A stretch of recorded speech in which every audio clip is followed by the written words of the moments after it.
जय जय राम कृष्ण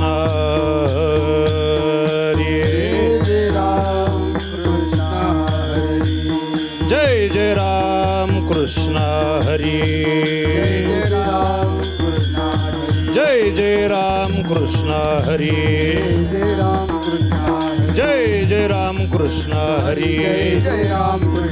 जय जय राम कृष्ण हरी, जय जय राम कृष्ण हरी, जय जय राम कृष्ण हरी, जय जय राम कृष्ण हरी, जय राम कृष्ण हरी, जय राम. रूप पाहता लोचनी सुख झाले ओ साजनी, तो हा विठ्ठल बरवा, तो हा माधव बरवा, तो हा माधव बरवा, तो हा माधव बरवा. रूप पाहता लोचनी सुख झाले हो साजनी, तो हा विठ्ठल बरवा, तो हा माधव बरवा, तो हा विठ्ठल बरवा, तो हा माधव बरवा. बहुत सुकृताची जोडी म्हणून विठ्ठली आवडी, तो हा विठ्ठल बरवा, तो हा माधव बरवा, तो हा माधव बरवा, तो हा माधव बरवा. बहुत सुकृताची जोडी म्हणून विठ्ठली आवडी, तो हा विठ्ठल बरवा, तो हा माधव बरवा, तो हा माधव बरवा, तो हा माधव बरवा. संभाल यारा उपरतले दोन मार्गी चोट, संभाल यारा उपरतले दोन मार्गी चोट. संभाल यारा उपरतले दोन मार्गी चोट, संभाल यारा उपरतले दोन मार्गी चोट. नजर करे सोही राखे पशवा जावे लूट, नजर रे सोई राखे पछवा जावे लूट. नजर करे सोही राखे पशवा जावे लूट.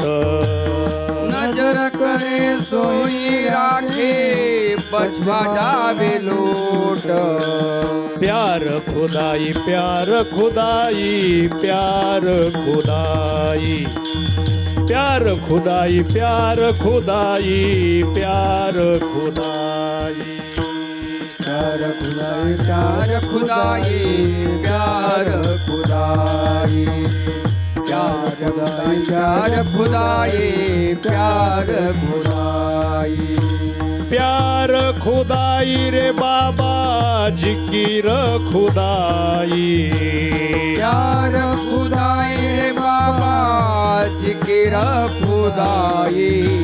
प्यार खुदाई प्यार खुदाई प्यार खुदाई, प्यार खुदाई प्यार खुदाई प्यार खुदाई. प्यार खुदाई प्यार खुदाई प्यार खुदाई, प्यार खुदाई प्यार खुदाई प्यार खुदाई. उडे कुदे ढुंगन चावे आगन भूलन प्यार, पुरे पुरे झुंगन चावे आगल बुल प्यार. लडबड खडबड काहे काखे चलावत भार, गडबड गडबड काहे काखे चलावत भार. प्यार खुदाई प्यार खुदाई प्यार खुदाई, प्यार खुदाई प्यार खुदाई प्यार खुदाई. प्यार खुदाई प्यार खुदाई प्यार खुदाई, प्यार खुदाई प्यार खुदाई प्यार खुदाई.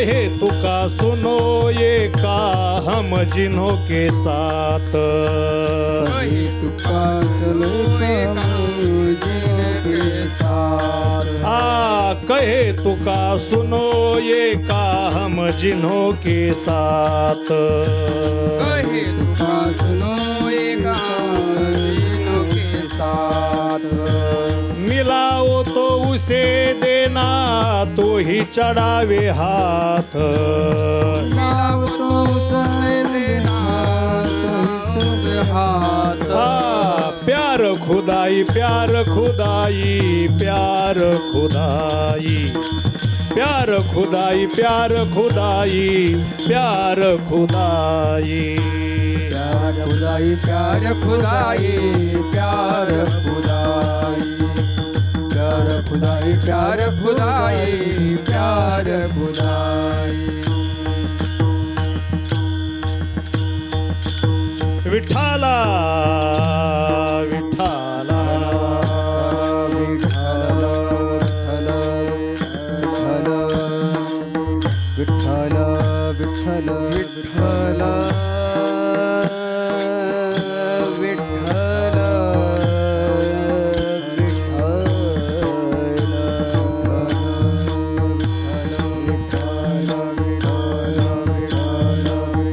विठाला विठाला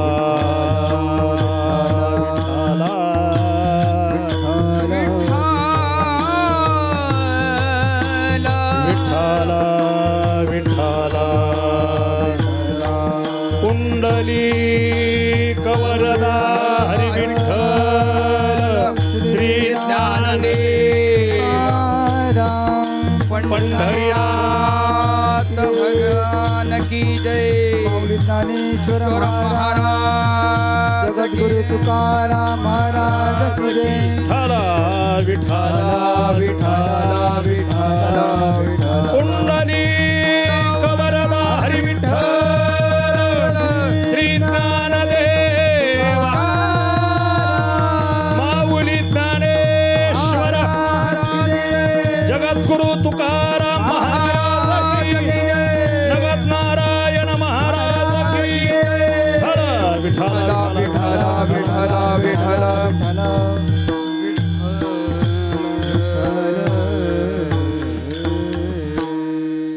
संभाल यारा ऊपर तले दोनों मार की चोट नजर करे सोही राखे पशवा जावे लूट प्यार खुदाई प्यार खुदाई प्यार खुदाई प्यार खुदाई रे बाबा जिकिर खुदाई प्राप्त स्थली प्राप्त प्रसंगी कीर्तन रूपी सेवेला निवडलेला अभंग वैराग्य मूर्ती महाराष्ट्राचे लाडके संत मराठी भाषिक समाजाचे प्राण जगद्गुरु श्री संत तुकोबारा यांचा त्यांच्या गाथेतील मुंडा नावाच्या सदरातील हा हिंदी भाषेतील साधकाला तरुण वर्गाला आणि प्रत्येक क्षेत्रात कार्यरत असलेल्या माणसाला एक इशारा सावधानतेची सूचना देणारा हा 4 चरणांचा अभंग आहे. विठाला विठाला विठाला विठाला विठाला विठाला विठ्ठल विठ्ठल अभंग हिंदी भाषेतील आहे. वारकरी संप्रदायातील संतांना सगळ्या भाषा अवगत होते, सगळ्या भाषा. आपल्याला कुणाला मराठी येते तर इंग्रजीचा पत्ता नाही, इंग्रजी आली तर हिंदी कळत नाही, हिंदी आली तर दक्षिण भारतात गेल्यानंतर कन्नडी आणि तामिळी भाषेचा ना आपला काय ताळमेळ बसत नाही.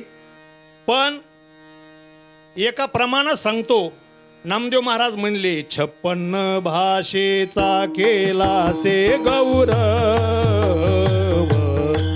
56 भाषेचा केला से गौरव, 56 भाषेचा केला से गौरव, 56 भाषेचा केला से गौरव, भवार नवी नाव उभारिली, भवार नवी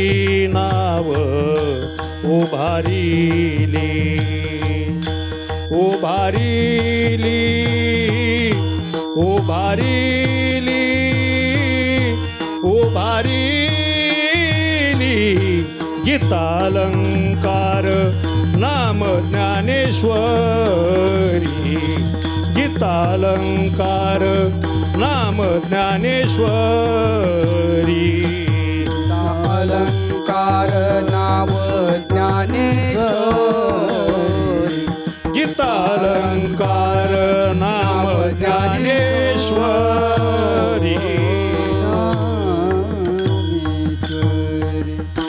संत श्रेष्ठ श्री ज्ञानराज माऊली यांनी ज्ञानेश्वरी ग्रंथामध्ये 56 भाषेचा अंतर्भाव केलेला असल्यामुळं आपल्याला ज्ञानेश्वरीची कळत नाही. त्याचं कारण म्हणजे त्याच्यात फक्त मराठी भाषा नाही, अनेक दुसऱ्या राज्यातल्या भाषा आहेत.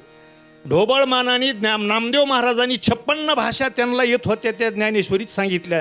ज्ञानेश्वर महाराजांनी असं सांगितलं. याचा अर्थ ज्ञानेश्वरीत 56 सांगितल्या म्हणजे त्यांना आधी काही भाषा अवगत होते. म्हणून तुकाराम महाराजांच्या गाथेमध्ये हिंदुस्थानी भाषेतील अभंग आहेत, हिंदी प्रकरण नाही.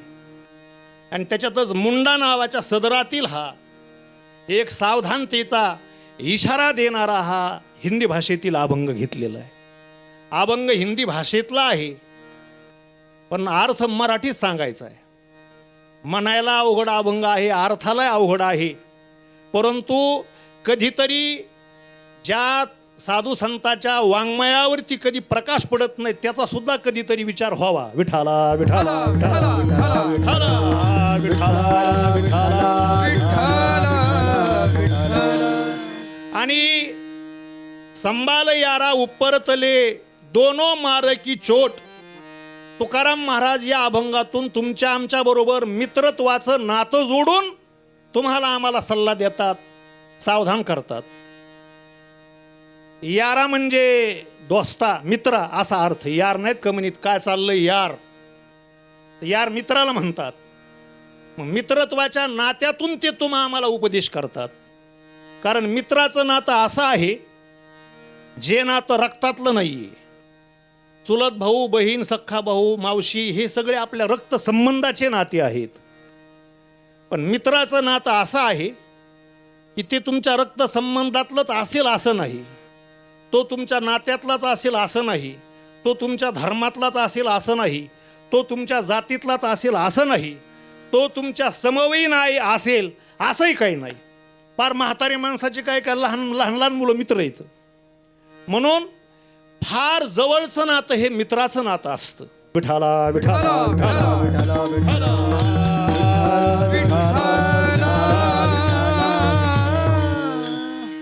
आणि आता इंग्रजी कॅलेंडरच्या हिशोबाने जुनं 2025 संपलेलंच आहे आणि 1 जानेवारी नवीन वर्ष सुरू झालेलंच आहे आजपासून. त्याच्यामुळं एकाच वर्षामध्ये 4 प्रकारचे वर्ष आहेत आपले. एकच वर्ष आहे ना, पण त्याच्यात 4 वर्ष येतात. आपलं हिंदू धर्मियांचं चैत्र शुद्ध प्रतिपदेला नवीन वर्ष सुरू होतं, गुढी उभारून.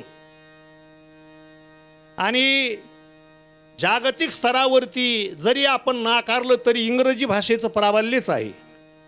आणि बिचारे 150 वर्ष इंग्रजीत राहून गेल्यामुळं 1 जानेवारीला जर आपण हॅपी न्यू इयर नाही केलं तर त्यांचा अपमान होण्याची शक्यता आहे. विनोदाची गोष्ट सोडा. चैत्र शुद्ध प्रतिपदा, गुढीपाडवा, नवीन वर्ष, 1 जानेवारी नवीन वर्ष, हॅपी न्यू इयर 2026. त्याच्यानंतर ऐका, कार्तिक शुद्ध प्रतिपदेला दिवाळीचा जो पाडवा असतो ज्याला आपण बलिप्रतिपदा म्हणतो, त्यावेळेस व्यापाऱ्यांचं वहीपूजन असतं. आणि वहीपूजन करून त्यांचं नवीन वर्ष हिशोबत ते बलिप्रतिपदेपासून दिवाळीच्या पाडव्यापासून सुरू करतात. त्यांचं ते वर्ष तिथून सुरुवात होते. आणि आणखीन एक वर्ष याच वर्षात येतं, ते म्हणजे 30 मार्चला सगळं बजेटचं वगैरे हिशोब झाला की नवीन आर्थिक वर्ष 1 एप्रिलपासून सुरू होतं. आणि 1 एप्रिलला कशामुळं सुरू करतात, एप्रिल फुल बनवता आलं पाहिजे, त्याच्यामुळे ते 1 एप्रिलला आर्थिक वर्ष आहे. विठाला विठाला विठाला विठाला विठाला विठाला. पण नवीन वर्षाचं स्वागत करत असताना आज आपल्या डोळ्यापुढं अशा घटना दिसतात की फार म्हातारी माणसं नाही आणि एकदम लहानही मुलं नाही, पण 18 ते 25च्या वयोगटातली जी तरुणाई आहे, त्याच्या पुढचे काही 40च्या 35च्या घरातले जे प्रौढ माणसं आहेत, हे वेगळ्या पद्धतीने नवीन वर्ष साजरं करतात. प्रत्येक नवीन वर्षात प्रवेश करीत असताना मागे वळून पाहताना पाठीमागचं वर्ष कसं गेलंय आणि पुढचं वर्ष आपलं नीटनाटकं कसं जाईल याच्यासाठी नवीन वर्षामध्ये आपण जरा सांभाळून चालायला पाहिजे. आणि म्हणून नवीन वर्षात सांभाळून चालण्यासाठी सांभाळून कसं चालायला पाहिजे याच्यासाठी हा सांभाळायचाच अभंग घेतलेला आहे. विठाला विठाला विठाला विठाला विठाला विठाला विठाला. आता तुकाराम महाराज मित्रत्वाच्या नात्याने सांगतात या अभंगातून की संभाल यारा ऊपर तले दोनों मार की चोट, नजर करे सोही राखे पशवा जावे लूट. ते म्हणतात मित्रा जरा सांभाळून राहा. ऊपर तले, ऊपर म्हणजे वर आणि तले म्हणजे खाली. वर सांभाळून राहा आणि खाली सांभाळून राहा. वर सांभाळून राहा याचा अर्थ असा आहे की डोक्याने नीट सांभाळून राहा आणि खाली सांभाळून राहा नीट याचा अर्थ असा आहे की वाकडे पाय पडू देऊ नका आणि डोकं ठिकाण्यावर ठेवा. याला म्हणायचं ऊपर तले. विठाला विठाला विठाला विठाला विठाला विठाला विठाला. दुसरा अर्थ असा आहे, ऊपर म्हणजे वाणी जी आपली आहे वर आहे.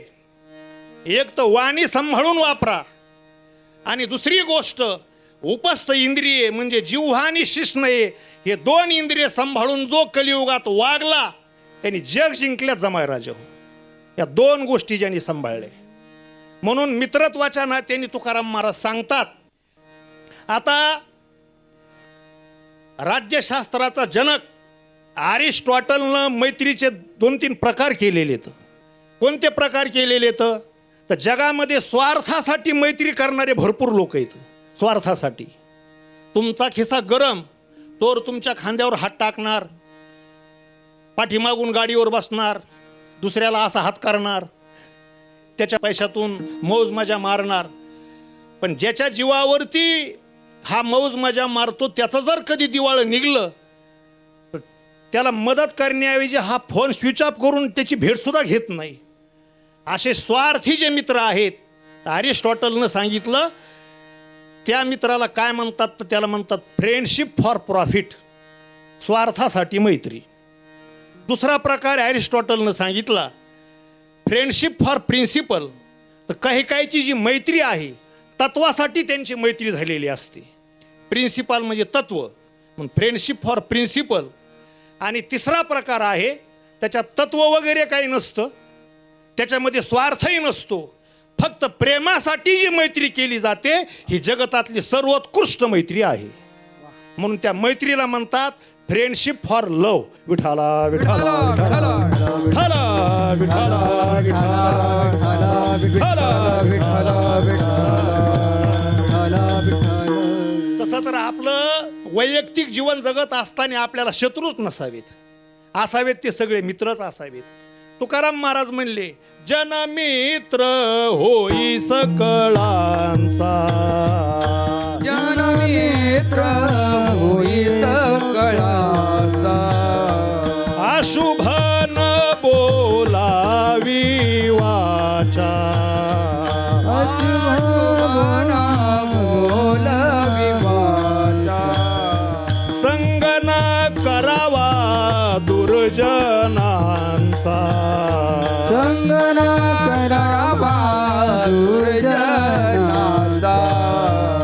करी संतांचा सायास, करी संतांचा सायास, करी संतांचा सायास, करी संतांचा सायास, न करी दंभाचा सायास, न करी दंभाचा सायास,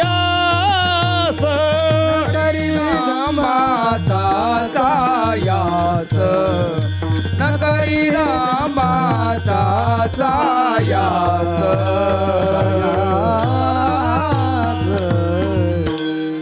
जनमित्र होई सकळांचा, सगळ्याचे मित्र होऊन तुम्ही राहा. प्रत्येकाला वाटलं पाहिजे की हा माझ्या अतिशय जवळचा मित्र आहे. म्हणून पुराणादिकामध्ये, महाभारतामध्ये 2-3 उदाहरणं आहेत मैत्रीचे, की कृष्ण अर्जुनाची मैत्री आहे आणि कर्णाची आणि दुर्योधनाची मैत्री आहे. पण एक सांगतो, दुर्योधनाने हे महाभारत युद्ध जे ललकारलं होतं तर केवळ कर्णाच्या भरवशावरती ललकारलं होतं. मी वज्रदेही होईल माझ्या आईने डोळ्यावरली पट्टी काढल्यानंतर मी भीमाला आटोपायचो नाही. आणि मग अर्जुनाच्या तोडीस तोडवीर आपल्याकडं फक्त कर्ण आहे धनुर्विद्येमध्ये, आणि त्याच्यामुळं कर्ण अर्जुनाला पराभूत करू शकतो. केवळ कर्णाच्या भरवशावरती दुर्योधनाने युद्ध स्वीकारलं.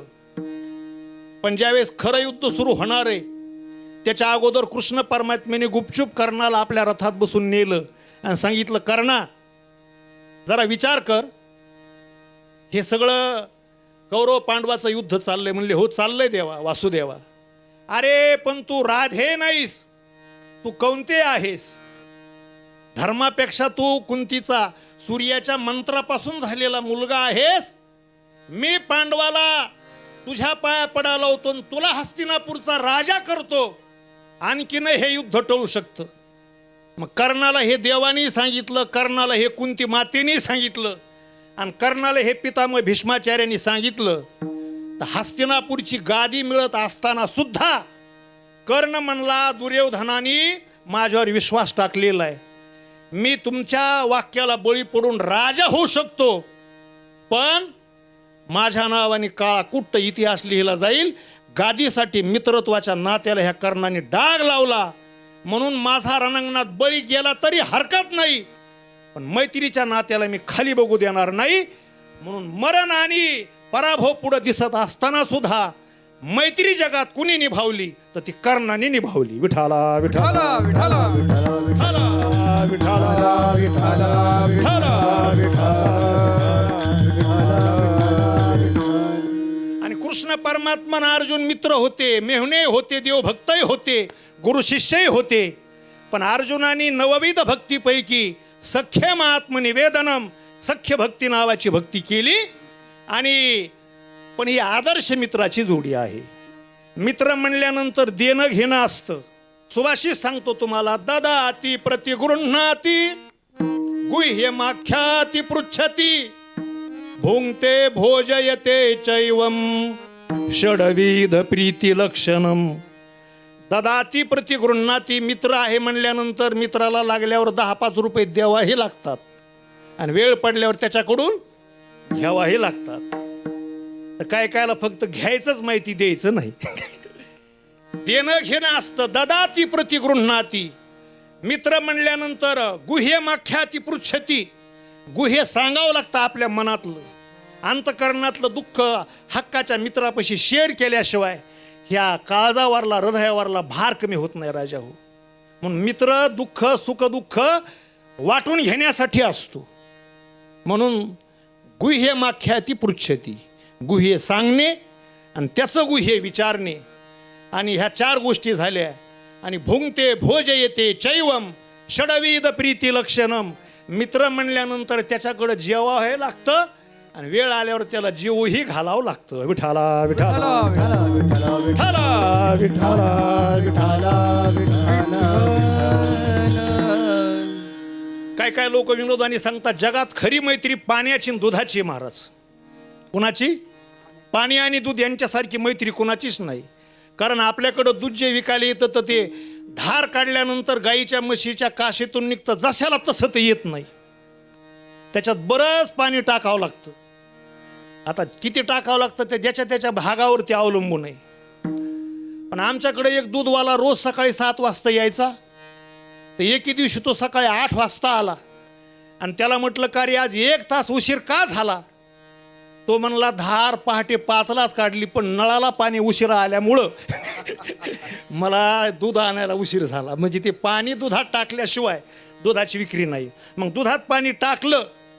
जी गृहिणी अर्धा लिटर दूध विकत घेते, पातेल्यात टाकून त्याला गॅसवरती उकळायला ठेवते, ते इतकं उकळते की त्या उष्णतेने ते पाणी ना त्या दुधात टाकलेलं त्याचं बाष्प होतं, वाफ तयार होते आणि ते असं निघून जातो दुधाला सोडून. पण दुधाला वाटतं माझ्यात टाकलेलं पाणी माझा मित्र या उष्णतेने मला सोडून चालला. त्या दुधाला एकट्याला करमत नाही, आपला मित्र किती दूर गेलाय म्हणून ते डोकावून बघत पातेल्याच्या बाहेर. आणि मग दूध उतू गेलं की ती बाई पुन्हा पाणी घेते आणि दुधात टाकते. झाले ना तशाला तशी एक विठाला विठाला विठाला विठाला विठाला.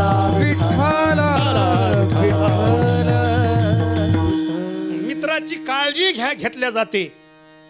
भगवान कृष्ण परमात्मा परिपूर्णतम त्यांचा अवतार असून सुद्धा सांदीपानी ऋषीच्या आश्रमामध्ये बलराम दादा आणि कृष्ण परमात्मा क्षिप्रा नदीच्या काठाला उज्जैनान महाकालम ओंकार ममलेश्वरम.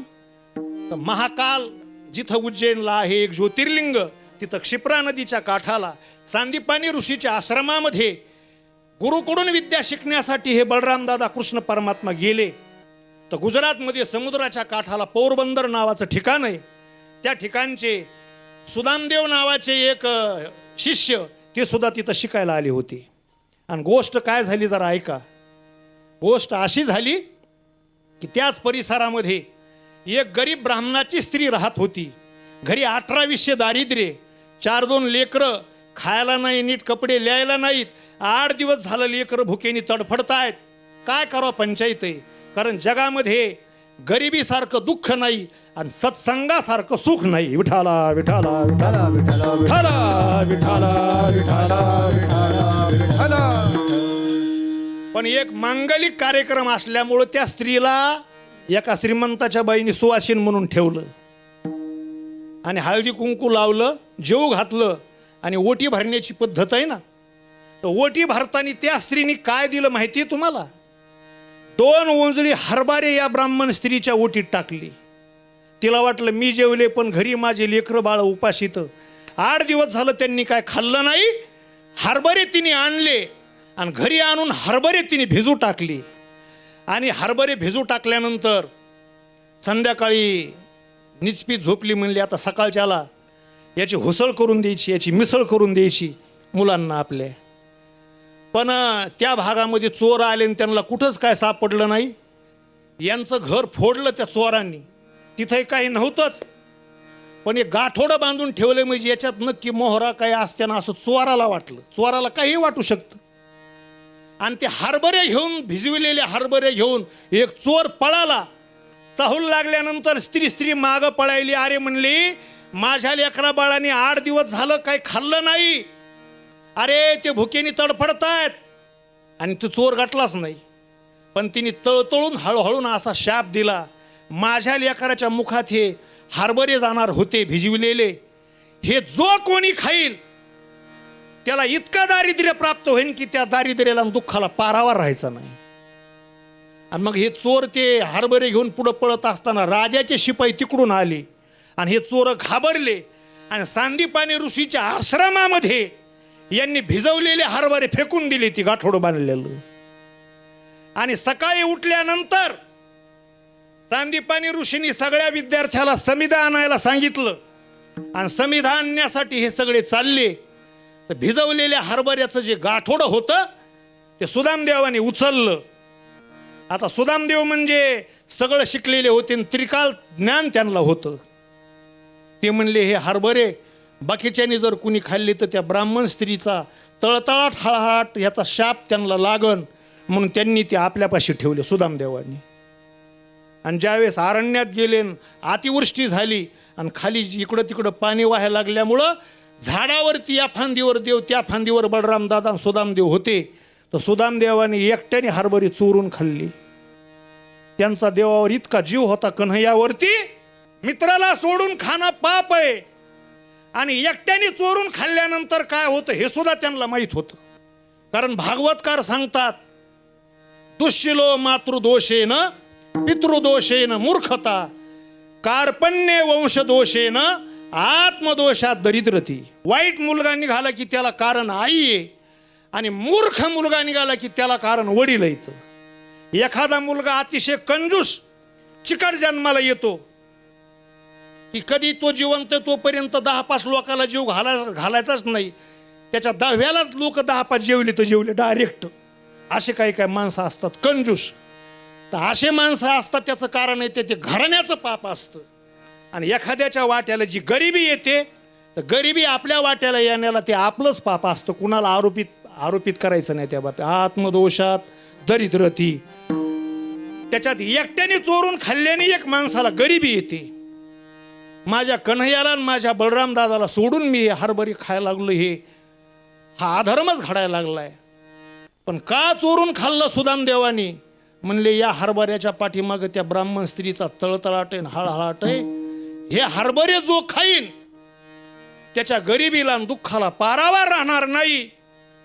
मी हरभरे खाल्ल्यानंतर मी गरीब होईना का, मी दारिद्र्य होईना का, माझ्या एकट्या कुटुंबापुरता मी कसंही निभावून नेईन.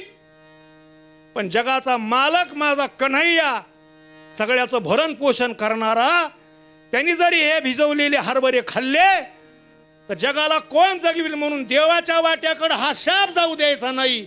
आपल्या वाट्याला गरिबी आली तरी चालेल, त्या हरभऱ्याच्या पाठीमागं शाप आहे ब्राह्मण स्त्रीचा हे माहीत असून सुद्धा सुदामदेवाने एकट्याने हरभरे खाल्ले आणि कृष्ण परमात्म्याला त्या शापापासून वाचवलं. याला जगातला खरा मित्र म्हणतात. राजा विठाला विठाला विठाला विठाला विठाला विठाला विठाला विठाला विठाला. सुदामदेवानी मित्राचं दुःख गरिबी आपल्याकडं वाटून घेतली. हे जगनियन त्या कृष्ण परमात्म्याला कळालं. आणि ज्यावेळेस कृष्ण परमात्मा द्वारकेचे राजे झाले आणि पोरबंदरला असणारे सुदामदेव कृष्ण परमात्म्याच्या भेटीला आले, तर देवाला याची जाण होती की सुदामदेवानी आपल्या वाट्याला येणारी गरिबी स्वतःकडे घेतली. म्हणून सुदामदेव ज्यावेळेस आले तर त्यावेळेस देवानी सुदामदेवाचं स्वागत केलं, कडकडून मिठी मारली. तर सुदामदेवाच्या इथं कपाळामध्ये, कारण ज्ञानेश्वर महाराज म्हणतात का ललाटीचे लिहिले न मोडेगा काही केले, काळे गोरे पण धुतले फिटो नेणे. इथं त्यांच्या अशी गरिबीचे श्री क्षय, श्री म्हणजे लक्ष्मी, क्षय म्हणजे नाश. यांच्या नशिबात कधी पैसाच नव्हता, लक्ष्मीच नव्हती. तर कुंकुम तिलक करण्याच्या माध्यमातून देवानी रुक्मिणी मातेला खुणवलं की ही गरिबी सुदामदेवानी माझी त्याच्याकडे घेतलेली आहे. म्हणून कुंकू ओलं लावताना अक्षर ती कपाळाची फिरवले रुक्मिणी मातेनी, आणि स्त्री यक्ष असे अक्षर करून यक्ष शब्दाचा अर्थ आहे कुबेर. कुबेरासारखी संपत्ती सुदामदेवाच्या नशिबात आणण्याचं काम मित्रत्वाला जागून माझ्या कन्हैयाने केलं. याला खरा मित्र म्हणतात. विठाला विठाला विठाला विठाला विठाला विठाला विठाला विठाला विठाला. आणि मी सांगत होतो की मित्रत्व हे समानशिलेषु व्यसनेषु सख्यम. शील सारखा असन, एखाद्याला व्यसन सारखं असल. तुम्हाला कसं भजनाचं चाली म्हणण्याचं व्यसन आहे म्हणून तुमच्यात मित्रत्व आहे. आणि एक दुःख सारखं असल्यानंतर एक मित्रत्व होतं.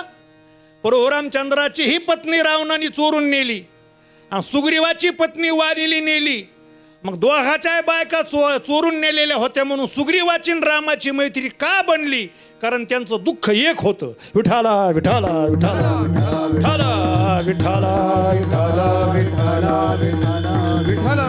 पण तुकोबा राहायचा ना आपला जर विचार केला तर तुकाराम महाराज म्हणजे वारकरी पंथामध्ये माथ्यान्नाला आलेला दुपारचा सूर्य जसा तेजस्वी असतो आणि जसा प्रदीप्त असतो, तसं महाराजांचं वैराग्य म्हणजे धगधगीत ज्वाळ अग्नी जैसा. धगधगीत ज्वाळ अग्नी जैसा.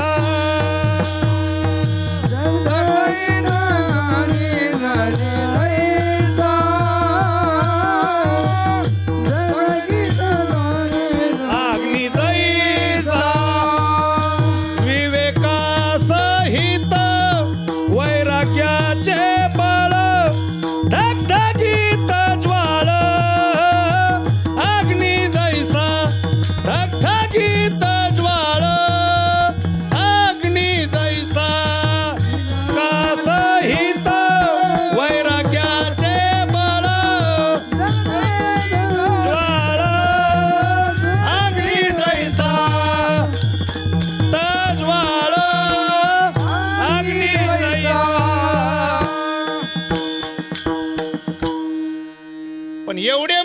असून सुद्धा मित्रत्वाच्या नात्याने तुमच्या आमच्यामध्ये मिसळली.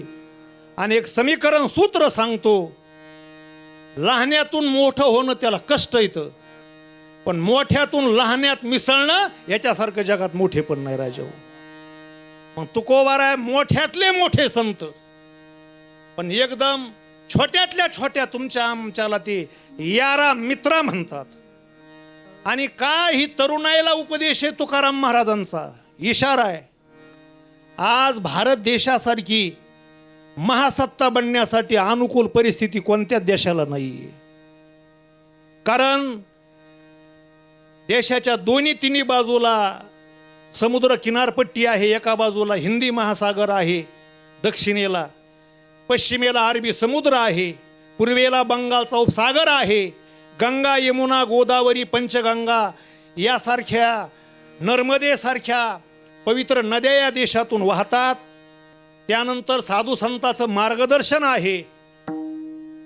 सगळ्यात या देशाची जमेची बाजू महासत्ता होण्यासाठी भारत देशासारखी सळसळत्या रक्ताची तरुणाई आज जगात कोणत्याच देशाच्या हातात नाही. एवढे तरुण माझ्या भारत देशामध्ये आहेत राजा.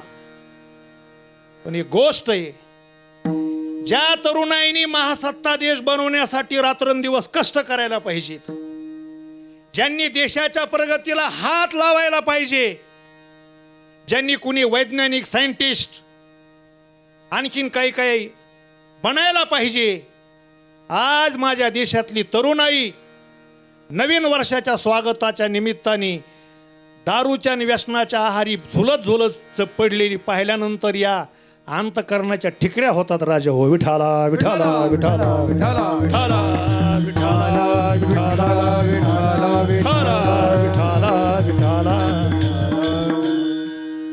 अरे रामकृष्णादी अवतार या देशामध्ये झाले, ज्ञानोबाऱ्या तुकोबाऱ्या सारखे महात्मे या देशामध्ये झाले. मग कोणत्या मातीत आणि कोणत्या मातेच्या पोटी आपण जन्माला आलो याचं भान राखायला पाहिजे. आणि व्यसनाधीनतेच्या आहारी न जाता निर्व्यसनी राहून, चारित्र्य संपन्न राहून देश महासत्ता बनवण्यासाठी आपण सजग राहायला पाहिजे. पण असं आपलं अधपतन तुकोबाऱ्यासारख्या महात्म्यांनी पाहिलं आणि मित्रत्वाच्या नात्याने कळवळून म्हणले, अरे मित्रा जरा सांभाळून, नाहीतर धोका पुढं पहिलं चरण. संभाल्या रावो पर तले दोन मार केलो. संभाल यारा ऊपर तले दोन मार की चोट. संभाल यार परतले दोन मार केलो. संभाल यारा ऊपर तले दोन मार की चोट. नजर करे सो ही राखे पछवा जावे लो. नजर करे सोई राखे पछवा जावे लो. प्यार खुदाई प्यार खुदाई प्यार खुदाई प्यार खुदाई. नजर करे सोई राखे पछवा जावे लो. नजर करे सोई राखे पछवा जावे लो. प्यार खुदाई प्यार खुदाई प्यार खुदा. प्यार खुदाई प्यार खुदाई प्यार खुदा.